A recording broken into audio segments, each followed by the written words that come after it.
Well, hello, ladies and gentlemen. It is Saturday, and me and this guy here or there, or wherever he's at. Exactly.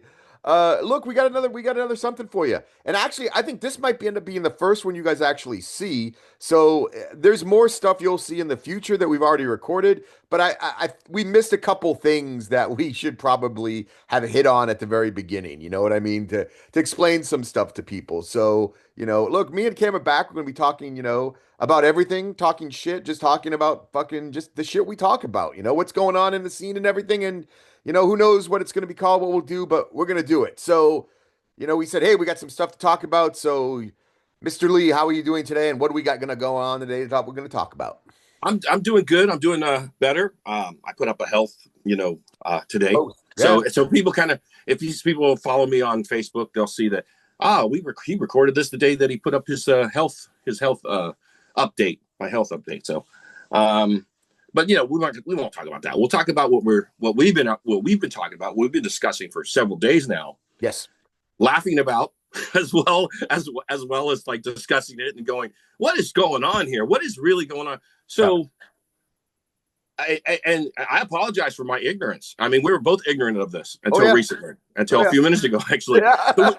We didn't know. I didn't know. Okay, so I'm as ignorant as any old fuck of my age, who's going on scrolling in the morning, getting up out of bed, crawling up out of bed, and looking through their feed on Facebook or Instagram or whatever. Right. And along comes the new festivals for this year coming up. Not this year, because this is still 2025 being recorded, but coming up in 2026. And I start seeing all the festival stuff because it's our business to look at that stuff. It's kind of like our thing. Yep. So I'm looking at the festival stuff, and I'm seeing all of a sudden this cover band. And I'm not ripping it. Don't jump to conclusions. People, listen to the whole story before you jump to conclusions. Let me say that.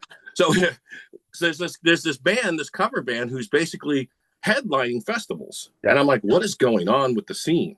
Right. Why is now cover bands getting headlining slot over established bands that I know have been out there for 30, 40 years that have been doing it, and why is this band over getting better headlining slot and all this? Well, that's because I'm ignorant. I didn't know. I don't follow this shit every day. So I'm like, what is going on? So I saw it at one festival, and then I saw it at another festival, and I'm like, okay, it's the same project going on two different festivals where they're headlining. Yep. What I'm talking about right now, and this is not just one band, we'll be talking about all that, but the band that brought this to my attention was there's this Bathory tribute band. Yep. All of a sudden. Yep. And I'm like, what is going on? I didn't know anything about this. I had absolutely no clue what this was about, anything. Until Pete and I just Googled it like 5 minutes ago. So, hell yeah, we got this, man. I didn't know. I really didn't know. I didn't know who was involved until I saw one of my friends posted, I'd go see it just because of who's involved. Right. Yet left it kind of ambiguous. He was sure. See it just because who's involved. And that was it. Didn't tell me who was involved, just left it like that. I'm like, okay, right. I guess that's my clue to do my own research. So I got in contact with Pete here, and I'm like, Pete, do you know who's involved? He's like, I have no fucking idea. No clue? I have no idea. So he's like, we'll Google this shit. Google. So he Googles it. And then Pete, you tell us who's involved. Well, here, look, first of all, the band we're talking about is called Blood, Fire, Death. And look, I'm the same as Cam. I'll admit it. I was clueless. I'm not a black metal fan at all. Cam knows much more about this stuff than I do. I do a little bit of it, but nothing big. So I was kind of clueless. So Cam's like, obviously there must be someone in this band. So we looked it up, and you got Eric from Watain, you've got Ivar from Enslaved, you've got Apollyon from Oranora. Then you have Blasphemer from Mayhem, and then you have Faust from Emperor.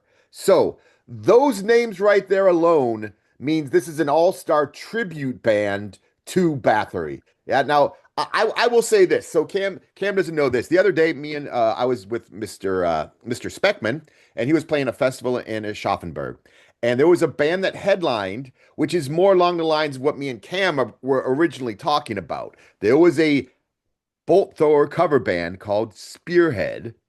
I've heard of them. Yeah, who headlined the fucking festival, who have zero members or nothing to do with fucking bolt thrower, period. Actually, there's me and Dave have had conversations, and there are people, that are like, fuck this to that whole project. Yeah. My Hey, I will say this. I don't mean to Yeah, interject, but no, go ahead. I have seen some feedback from them, believe it, or one of the festivals. Actually, I saw feedback from one of the festivals. Obviously, you guys have been stirring up some shit, or maybe not just you in general, you and Dave. Other people have said some shit too. Yeah. So the festival guy had to retaliate the internet way by making his statements, saying the reason why he likes it is because, all right, this is just going off of, I can't remember the whole thing. From Right. what I understand, he invited members of Bolt Thrower at one point to come either play his festival or play a show. Right. Not sure Right. not sure the whole story. And Right. I'm going off memory of just reading it. And something happened. I don't know if it was during the time when Bolt Thrower, they disbanded, or when their drummer died. I'm not sure exactly when it was, but supposedly they couldn't appear. I should ask Carl Willits myself. I should just call Carl and say, what the fuck is all this? Anyways, point is, he retaliates by going, this is not what everyone else is making it to be, blah, blah, blah. Internet drama. What can I say? But your point is, go ahead, because I know these people need to hear it. Yeah, so here's my issue. There's no one involved in Bolt Thrower in this band, right? They are selling merch that I can show people pictures. Anyone that doesn't believe me, they're selling merch that is scarily similar to Bolt Thrower's original designs. They are using everything that looks like Bolt Thrower. If you didn't know better and you weren't paying attention, you would think it was a Bolt Thrower shirt, right? So here's my issue. No one from Bolt Thrower is getting money from this. And you have people making money off someone else's legacy, someone else's music. And then why? I mean, it's fucking bullshit. Go make your own fucking music. I mean, I don't fucking get it. Now, I'll say this is exact opposite of, you know what I mean? And of this project, we're talking about, the Bathory project. Yeah, the blood fire death. And, and look, not that I'm going to defend it, Yeah, I know. It's hard to, where do we draw the line in the sand? Because we begin to look like hypocrites if we start saying, okay, this one's okay, but this one's not. Right. And I understand that from my personally. I mean, I've got, I'll just say it as it is. I mean, I'm going to get hated no matter what. There's never, I've realized at my age now, there's no me changing a hater's mind. Nope. If you've already decided, if you're watching this and you hate me, you've already decided to hate me from a long time ago. Right. So there's no changing your mind. So I'm not going to try to make excuses. So you've got two deaths out there. You've got two death cover bands out there, probably more, but you've got two main ones, Death to All and Left to Die. Right. And here's the thing, at least, as much as I think it's ridiculous, at least those members played in the band that they're covering at one point, one time. Yes. There's some of the members. Gene played obviously in Death later on. Freddie and Terry played in Death, on 2 albums. So it's I don't want to say it's excusable, but it's at least it's understandable. It's understandable. They were part of the creative process at one point within the band. You know what I mean? And also, my thing with this Bathory project is, look, those names are fucking massive. Those guys knew everybody. You know what I mean? It's different. Yeah. These people have a connection to it. You know what I mean? These are all guys that are established. This isn't some fucking no-name fucking band that's getting out there. Yeah, it's I hate to say it, but it's rock stars. Yeah. Basically rock stars, today's rock stars doing a super group. Yeah. Or a band that helped influence them in the first place. And they're probably proud of it because it's Norwegian. Yeah. And I can understand that. It's kind of a pride thing. It's like, one more fuck you to the Christians, so, so it's I understand it. I get it. In that sense, am I excusing it? I still think it's a little bit, come on, let's call it for what it is. It's a cash in. Come on. Anything at this point now, in this fucking scene is for this, man. It's for this, and to sit there and lie, to sit there and go boldface and look at the audience, your crowd, and go, "Oh, I'm doing it for a tribute. I'm doing it for such and such's memory. I'm doing it for that." No, you're not. No, you're not. You're doing it for this. Come on. I mean, that's the truth. I mean, my opinion. It's the truth. I mean, somebody else, somebody is going to argue back. Oh no, you don't know. He gave this and much this to save the cats in Norway. There was, starving cats, and he gave this money to. How did we get to the cats? I don't know. There's always something. There's always some charity, Cats with testicle cancer. He gave to the funds for cats with testicle cancer in Norway. I don't know. There's always something. There's always some kind of lame, charity that they just make up out of the blue. I'm giving all my proceeds to cats. Why did I switch to that accent? I have no idea. Now you're that guy. Yeah, I gave all my proceeds to cats with testicle cancer in Norway. I don't know. It's always something. You always hear this. There's these lame excuses. Anyways, that's my point. And I don't even know if my point makes a point. No. Look, it did, and look, we were talking about it too. It's you have other people, so we can talk about it. We just can't talk specifics. Remember that, okay? Yeah. Because this is going to post before our other post. Yes. So, like, Tom G is doing. He's doing. I was going to mention that. Yes. Triptychon. Yeah. And as Triumph of Death, he's also doing the Hellhammer stuff. Yeah. That's the crazy thing. I think Triumph of Death is the Hellhammer stuff, and then he does another set of Celtic Frost, however the fuck you want to say it. That's another argument.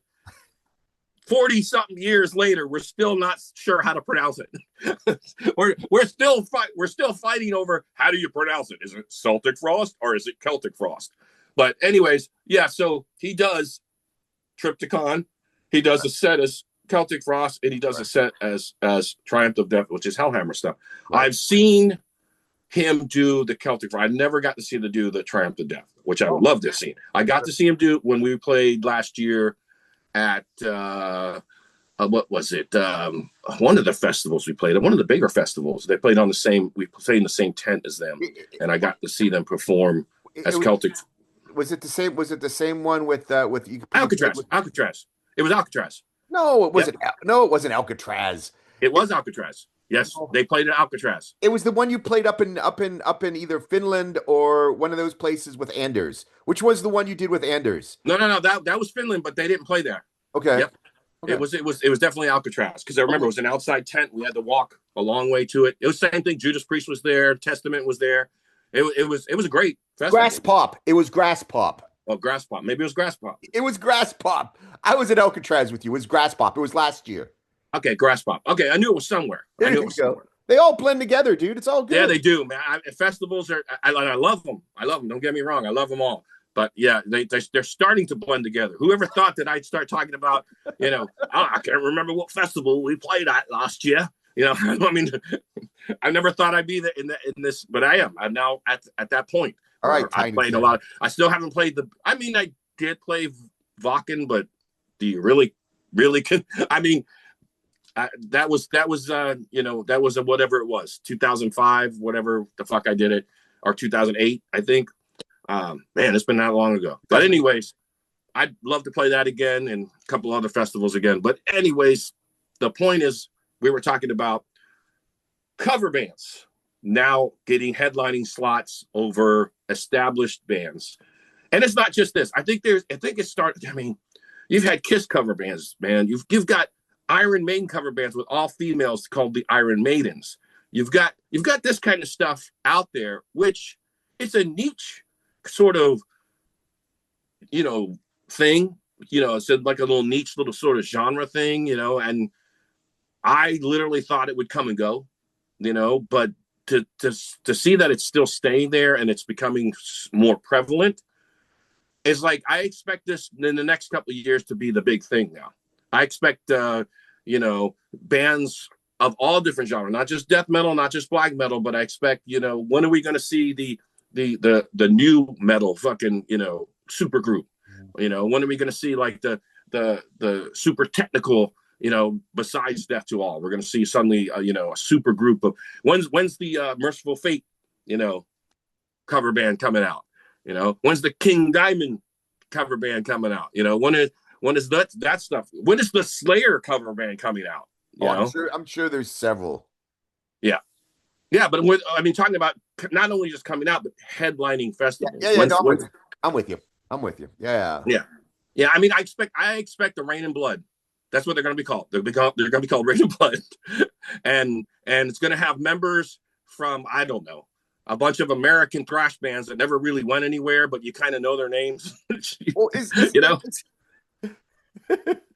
I guess Kerry King's probably already doing that with his Kerry King project. Yeah, there you go. Because they do Slayer songs. But in the same sense, people will call Massacre a cover band. They'll say, "Oh, well, it's not." And that's what I'm saying. Where do we draw the line in the sand? Because when Massacre now with just me, and because Freddie and Terry, who never wrote a goddamn thing, or Billy, who just, basically was there for a heartbeat, people are like, well, that's not the real Massacre because those guys aren't in it. Well, the same people saying that supported Massacre when I wasn't in it. It's like, where's your hypocrisy? Stop, guys. Come on. When Ed Webb was the singer, and it gets to be a point where and metal's just this big drama party. I think the internet kind of helps that, but it's just, when did it become such a pussies? I think we talked about this in the last episode about how, why the fuck, just if you don't agree with something, especially like a Nazi band or a racist band or a band that's singing about pedophile, if you've got 60 bands on a festival and there's one band holding it up, why don't the fucking 59 of the bands just go kick that one guy's ass? Yes. Whatever happened to that kind of stuff? Oh, well, it could show up bad. It could be on the internet. You guys are already on the internet. Yep. Bitching and complaining like a bunch of little girls. I'm not playing this festival because this guy's got a Nazi swastika tattooed on his balls. I'm not going to do it.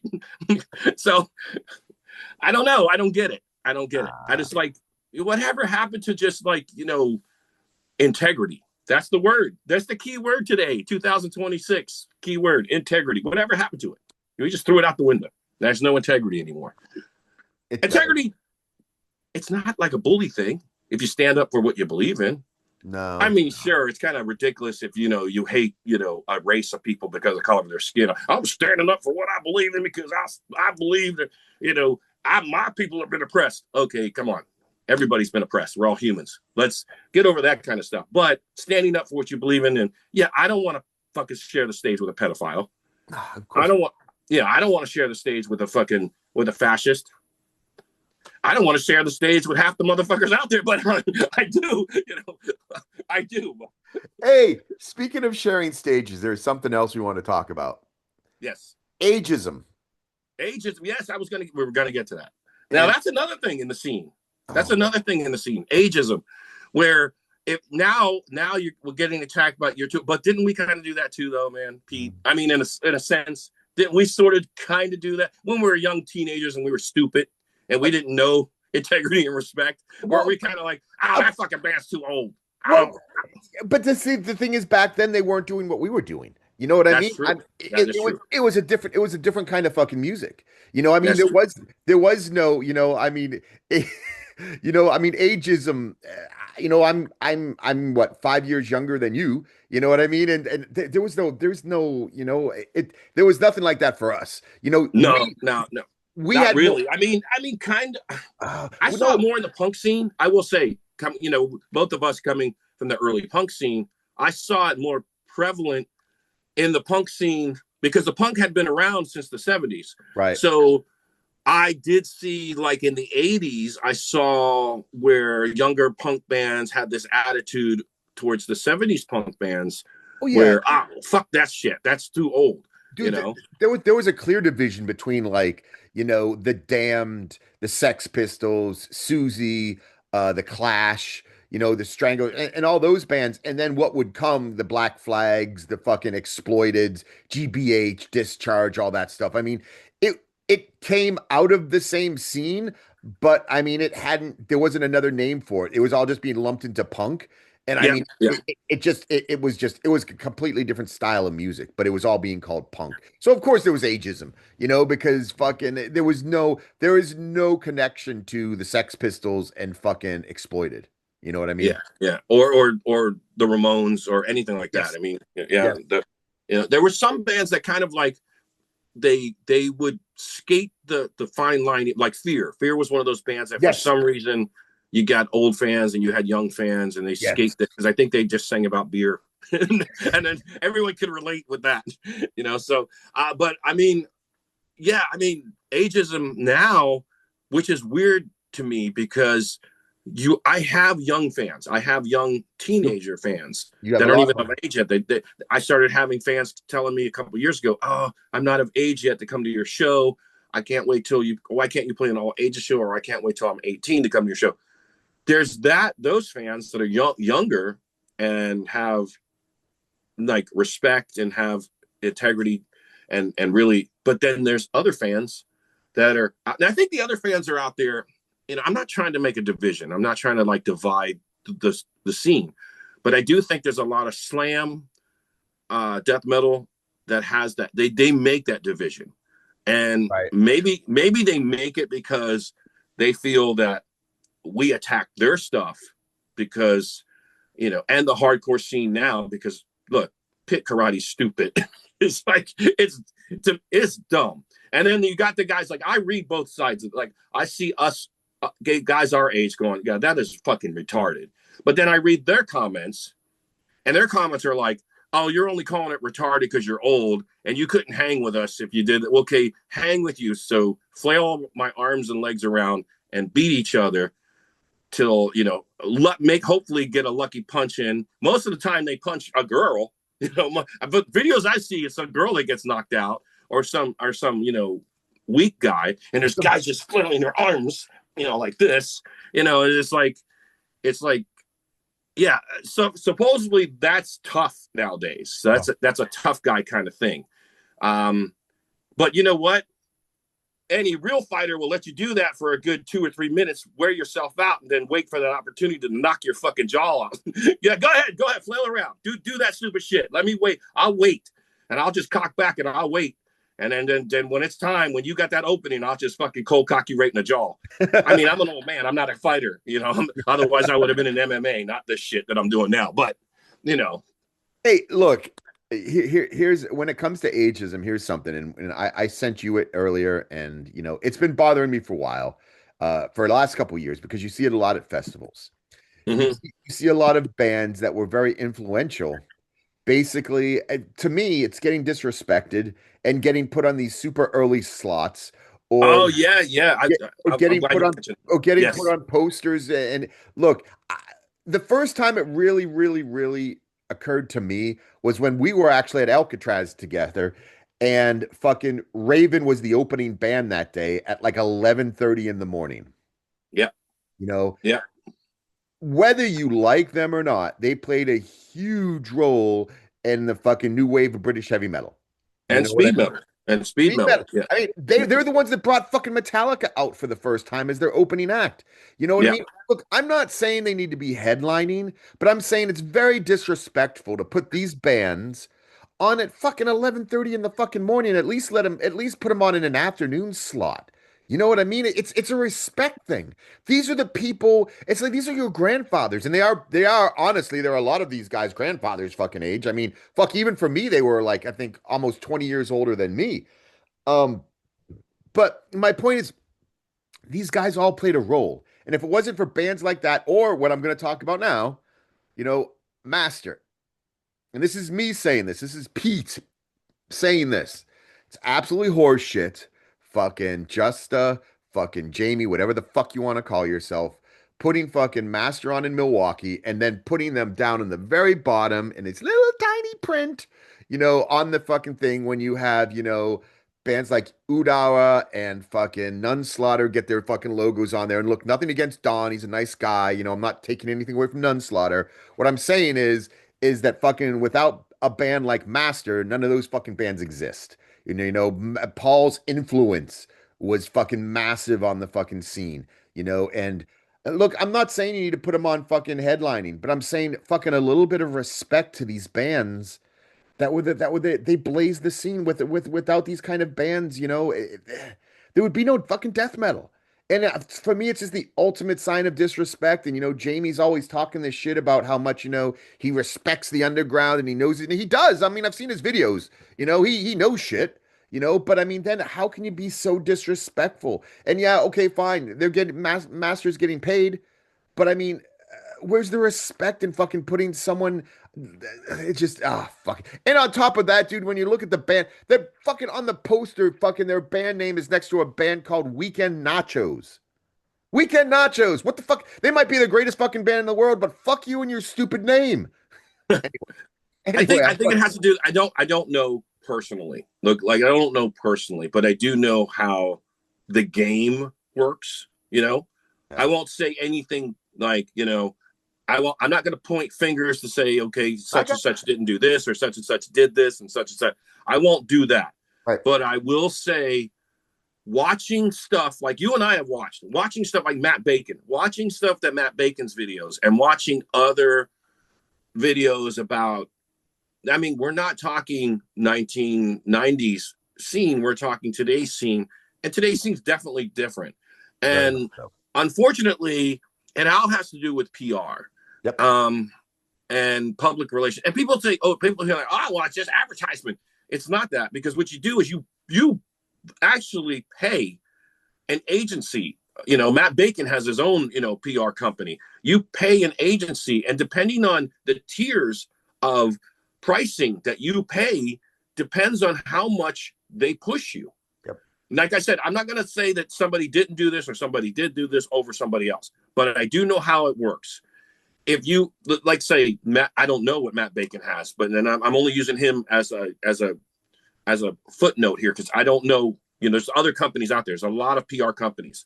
So you go to a PR company and they say, well, we have this tier at so many hundreds of dollars. That's the bottom line. Right.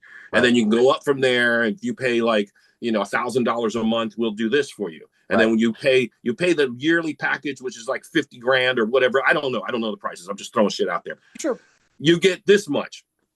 Now, what it is that's how the system is working now. The system is working because these people are going and they're hiring these agencies, these public relations agencies, to get them all these hits and all this stuff. And you start seeing videos of this and that. And usually it's like, 30-second clips from an interview, like something like this, where they're pushing the shit out of it. We could do it on our level, but we only get so many hits. And then what happens is you get Facebook that says, well, if you want more, if you want to expose more to your video, pay this much money to Facebook and we'll make sure that you get on all this. See, that's what's happening. It's all about about how much money you're willing to put out, how much money you're buying advertisement. And a lot of these bands now have gone and bought into this advertisement, buying into these PR companies where they're getting much more exposure. And I know there's a lot of people right now are going to be taught hearing this. And they're going to, oh, that's bullshit, Cam Lee. That's not how it works. It's just that band's better than yours. This isn't about me. I want to get that straight across. It isn't about me. I know what level I'm at and I know what I do.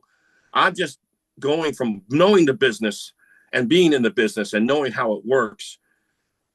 There's an old idiom, and that old idiom is it takes money to make money. And unfortunately, that's the truth. And that's what's really showing up in our scene.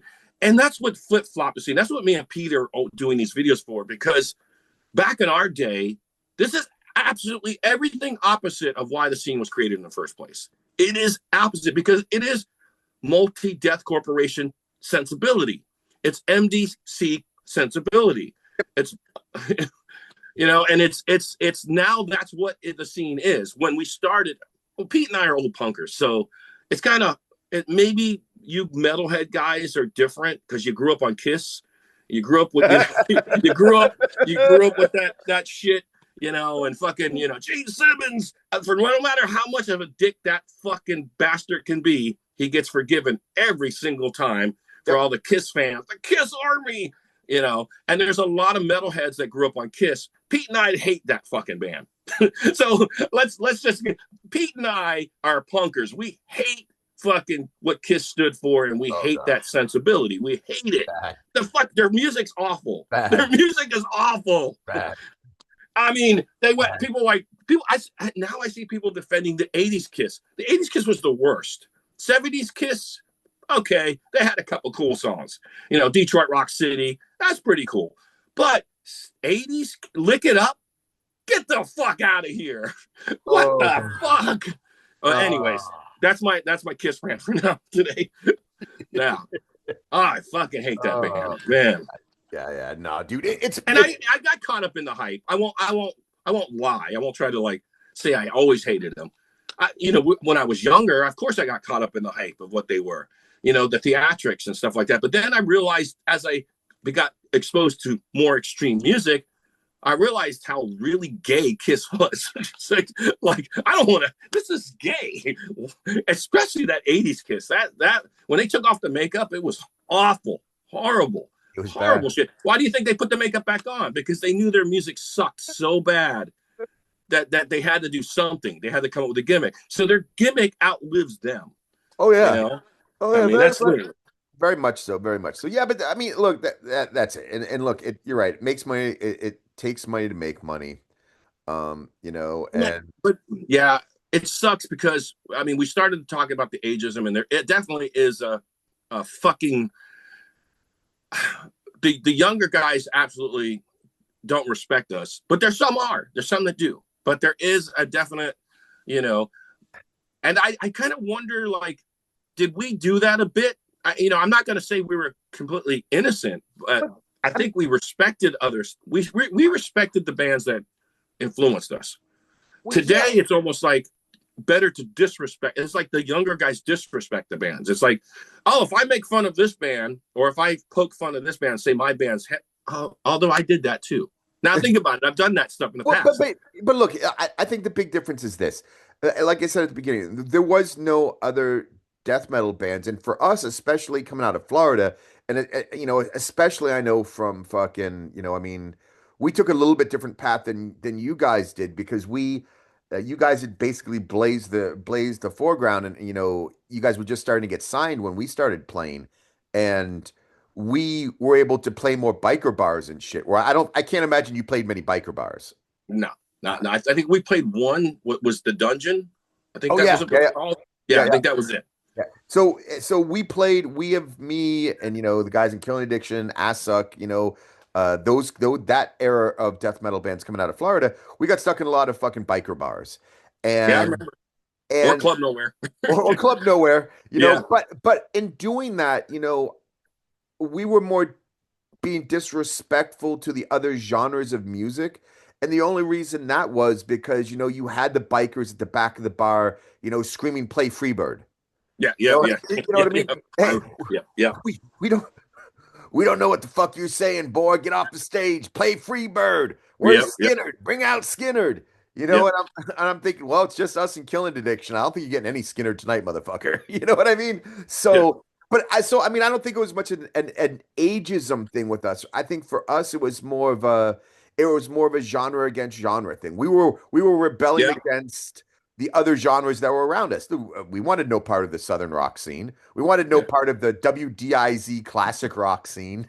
You know what I mean? That was nothing we wanted to be fucking part of. We were the opposite of that. So I don't think it was as much ageism as it was probably genreism. There's a word for you, genreism. I just made up a word. I think I don't know if it was a word before, but it is now. Yeah, but I think it was more of a case of genreism than anything else, and now it probably is really a case of ageism, because I mean, like you said, dude, there were a lot of younger bands that love and respect the older bands, but then I've also seen plenty of fucking younger bands that could give two shits about the bands they're opening up for, and are just like, fuck them old motherfuckers. Oh, I mean, shit, it's happened to us. I mean, that's quite a few times. Quite a few times it's happened to us where it's like, I'm also going to say this, and I'll always say this every time we, do an episode, and every time I talk about shit. I don't give a fucking rat's ass about headlining. I could give a shit. I'm an old man. I want to get off stage and enjoy, my time hanging out with the fans and going to the merch booth, hanging out with you and whoever else is there. So I can give a fucking rat's ass about headlining. The only things that really get me is don't cut my time. Yeah. That's the Oh that's the yeah. main. If Yeah. if you tell me I have an hour, on stage, Yeah. and you cut my time because the band before me took fucking 50 minutes to set up, played an entire 2.5 hour set, Oh yeah.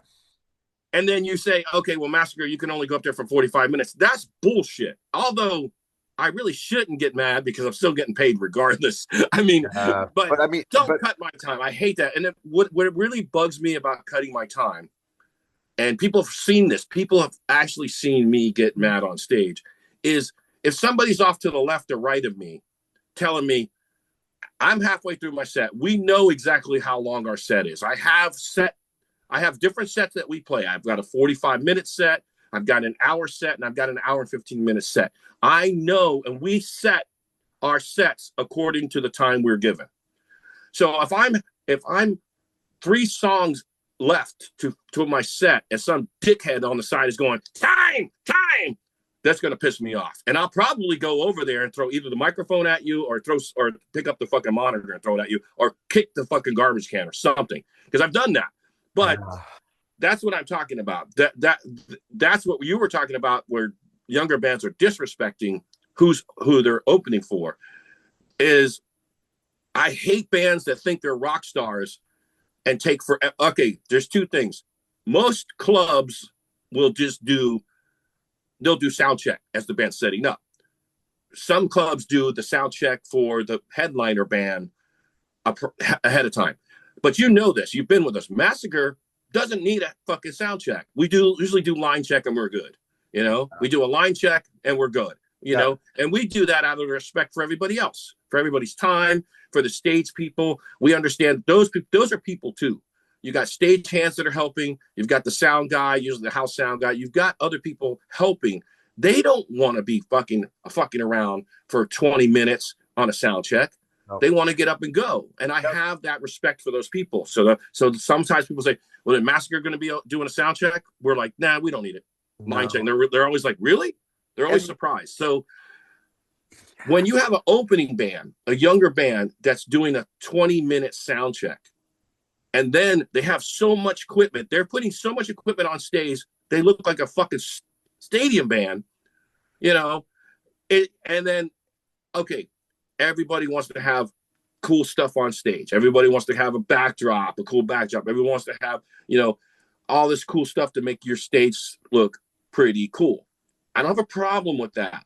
But what I have a problem with is if you get off the stage, act like a rock star, and don't clean your shit off the stage in enough time for the band that's coming up after you. And I'm talking about not only your equipment, I'm talking about your fucking amps and your gear and all your fucking, scrims or whatever the fuck you put on stage, your fucking props or whatever. Either fucking hire somebody to fucking do it, get some friends to help you take that shit off. Just get the fuck out of the way. Have some respect. Understand that you're not the only motherfuckers out there. That's all. That's all. That's all we want. And that's the ageism bullshit. That's the respect us as much as we just respected you, or fuck you next time. Yeah, but that's me. That's me. That's not Pete. That's all coming from me. So just look, and from my side, be professional. Exactly. And understand, dude, what happened to us in fucking Italy was folks, let me tell you a little story. So when Massacre was on tour with Methane and Necrocy, we played Italy, we played Milan, and a lot of times what happens is a local promoter will have a buddy who plays in a band, and he'll cram them into a tour package. And a lot of times it's just easier for everybody's sake and sanity just to be like, okay, whatever. You know what I mean? Well, the problem is that we had a package tour, and the promoter decided he was going to stick this band in between Necrocy and Massacre. And the problem is the drummer. Now we were all sharing one drum kit. Yeah, we were sharing one drum kit, which is pretty normal on that kind of tour. You have a package tour, all the Yep. drummers get together. We all decide, drummers get together with themselves and say, hey, how can we set up the kit that's going to be okay for all of us? That maybe we have to take a piece off here, a piece off there, but it's nothing that's going to take more than, 2 or 3 minutes and we're ready to go. Yep. Well, this band in Italy started disassembling the drum set and reassembling it for their drummer. Now, all our drummers talk together, and I'm just Eldon's like Pete. This is bad, and so and then literally I went up to the because they started doing a sound check. Then, I mean we've already had two other bands playing. Now they're doing a fucking sound check. So I went up to the club owner at the board and I said, look, man, these guys got 2 minutes, and I'm gonna pull my band. I said, Massacre is just not gonna fucking play. That's all there is to it. He's like, oh no, you can't do that. I'm like, fuck you, watch because it literally took almost 40 fucking minutes to get this band to start playing. That was longer than Yep. Necrocy or Methane had to play their fucking set. And these guys took Exactly. longer to fucking set up. Professionalism. Understand your fucking spot.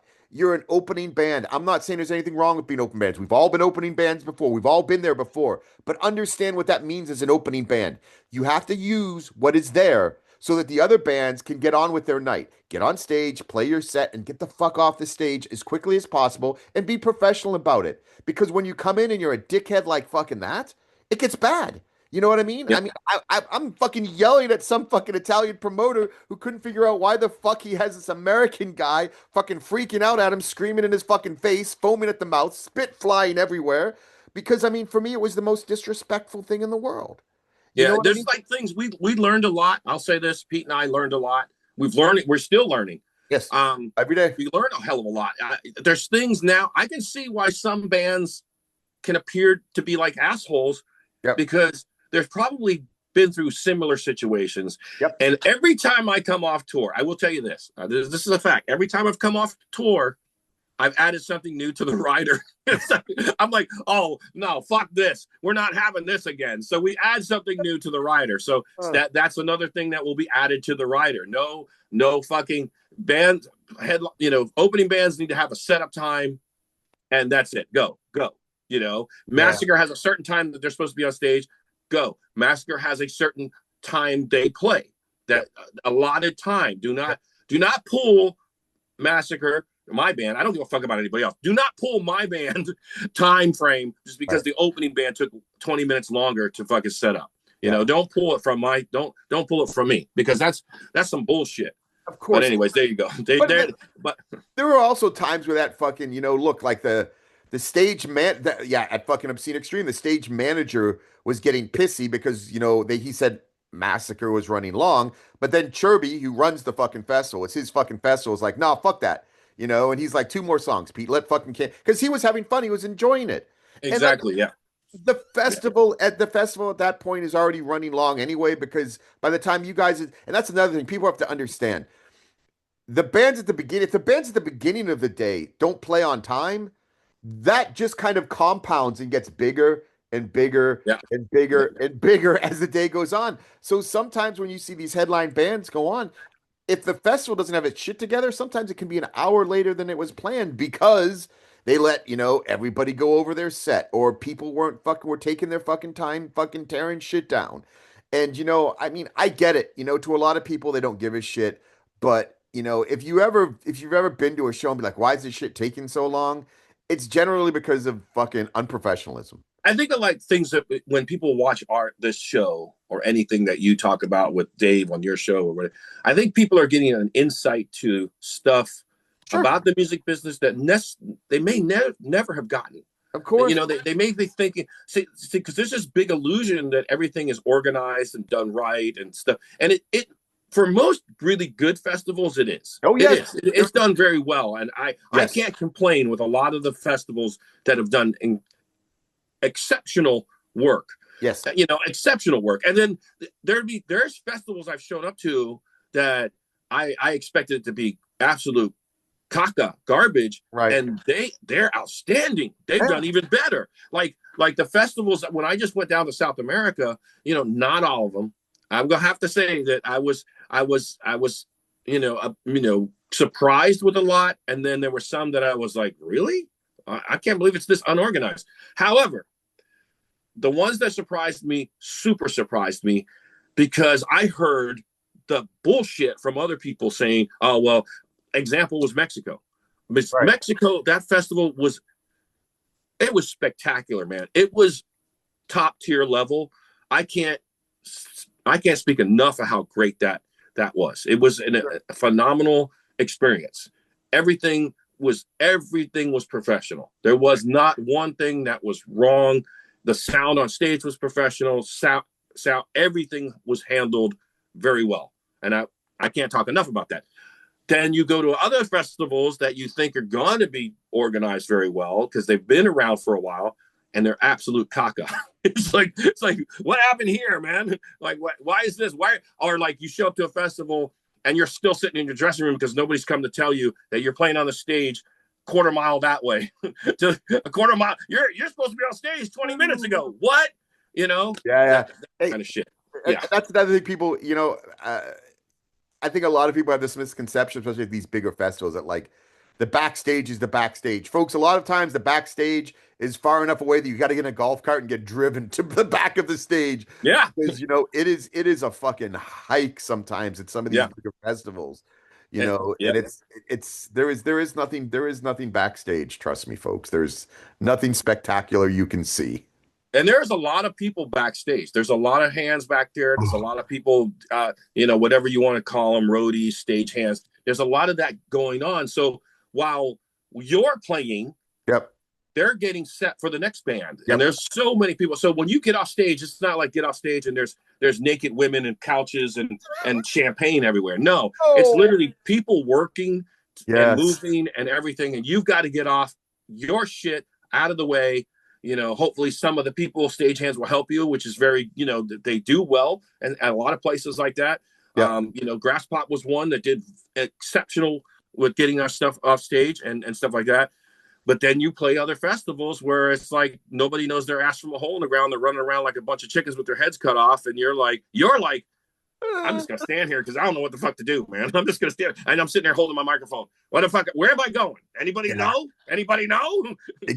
Exactly. Yeah. I mean, the other thing is too, man. Yeah. I mean, you're right. And I wish you could take everyone just once and let them see the way it all really works. I want to do a documentary. Yeah. I really do. I want to film a documentary. That might be something that's coming up with what we got some great news coming up to tell you. If you're watching this, be sure to tune in the next couple ones because you're going to get some great news. But I really do. I'm thinking Eric knows a documentary guy and we might bring him. And I really want to show some of this behind stage stuff. Oh yeah. And I really want to show the people that it's not glamour. It's not glitz. It's not what these rock stars. That's the thing. I'm going to tell you the truth. And sometimes the truth I tell is an ugly, ugly truth.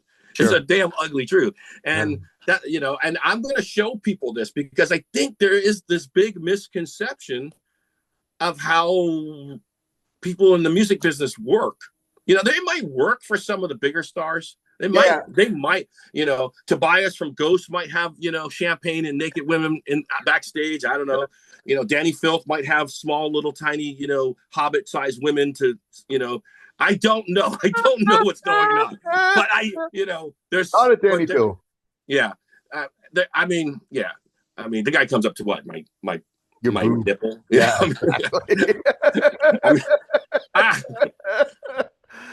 He'll be all right. He's short. Yeah, so. he'll be all right. He'll be fine. he'll be fine. Yeah, no, man. It is.